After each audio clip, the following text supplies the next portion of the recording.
ಹೋಟೆಲ್ನಲ್ಲಿ ಕುಕ್ಕರ್ ಸ್ಫೋಟ, ಯಲ್ಲಮ್ಮನ ದರ್ಶನಕ್ಕೆ ಬಂದಿದ್ದ 9 ಜನರಿಗೆ ಗಾಯ. ಎಲ್ಲರಿಗೂ ಟೊಪ್ಪಿ ಕನ್ನಡ ಟಿವಿ ಯೂಟ್ಯೂಬ್ ಚಾನಲ್ಗೆ ಸ್ವಾಗತ ಸುಸ್ವಾಗತ ಅಂತ ಹೇಳ್ತಾ ಶುರು ಮಾಡೋದಕ್ಕಿಂತ ಮೊದಲು ಯಾರೆಲ್ಲ ನನ್ನ ಯೂಟ್ಯೂಬ್ ಚಾನಲ್ ಮೊದಲು ನೋಡ್ತಿದ್ರಿ ಅವರೆಲ್ಲರೂ ಸಬ್ಸ್ಕ್ರೈಬ್ ಮಾಡ್ತಾರೆ. ಹೋಟೆಲ್ನಲ್ಲಿ ಕುಕ್ಕರ್ ಸ್ಫೋಟಗೊಂಡು 9 ಜನರಿಗೆ ಗಾಯದ ಘಟನೆ ಬೆಳಗಾವಿ ಜಿಲ್ಲೆಯಲ್ಲಿ ಸವದತ್ತಿ ಪಟ್ಟಣದಲ್ಲಿ ನಡೆದಿದೆ.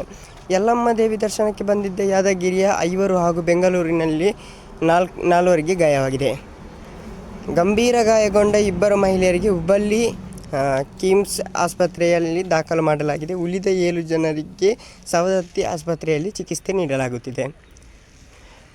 ಸವದತ್ತಿ ಪಟ್ಟಣದ ಹೋಟೆಲ್ ರೂಮ್ನಲ್ಲಿ ತಂಗಿದ್ದ ಭಕ್ತರು ಏನಾಗಾದರೆ ನೋಡೋಣ.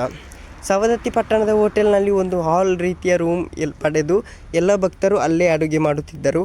ಹೋಳಿಗೆ ಮಾಡುವ ಕುಕ್ಕರ್ನಲ್ಲಿ ಬೇಳೆ ಬೇಯಿಸುವಾಗ ಕುಕ್ಕರ್ ಸ್ಫೋಟವಾಗಿದೆ.